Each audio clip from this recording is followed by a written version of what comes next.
Avui toca parlar de La República de la Felicitat d'Ito Ogawa, que és la segona part d'aquest llibre que a mi em va agradar tant, La papereria Tsubaki.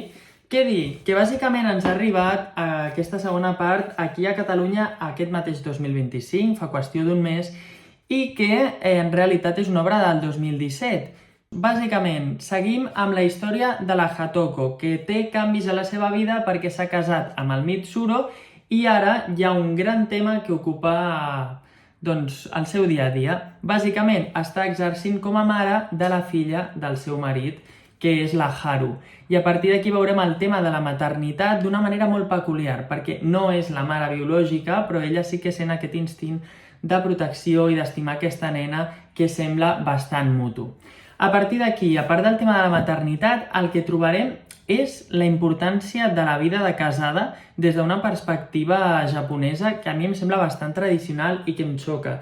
El seu paper de com ella està superpreocupada per el que ha de cuinar, el que ha de fer, perquè la casa estigui perfecta per la seva família, i tot això ho fa, evidentment, mantenint l'estil de l'autora, que és aquest estil de llegir per llegir. O sigui, poden passar potser 10 pàgines i que gairebé no hi hagi acció, però tu vols seguir llegint perquè està tan ben fet, va atenent els detalls d'una manera tan precisa, tan elegant, que és com que et reconforta com a lector.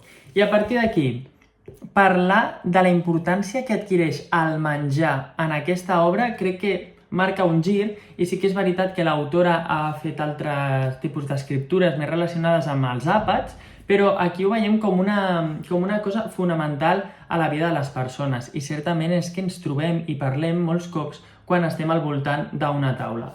Per acabar, dir que La República de la Felicitat serà, per mi, jo ho interpreto com una oda a estimar la vida quotidiana, la senzillesa i tota la felicitat que ens sorgeix del dia a dia i de les petites coses.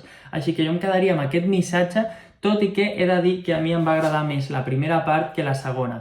Potser perquè ja un té les expectatives més altes i et pots esperar una cosa, però sigui com sigui, és un bon llibre, està molt ben escrit, i si us heu llegit i us va agradar La papereria Tsubaki, és molt fàcil que aquest també us agradi, així que us el recomano. Fins aquí. Adeu.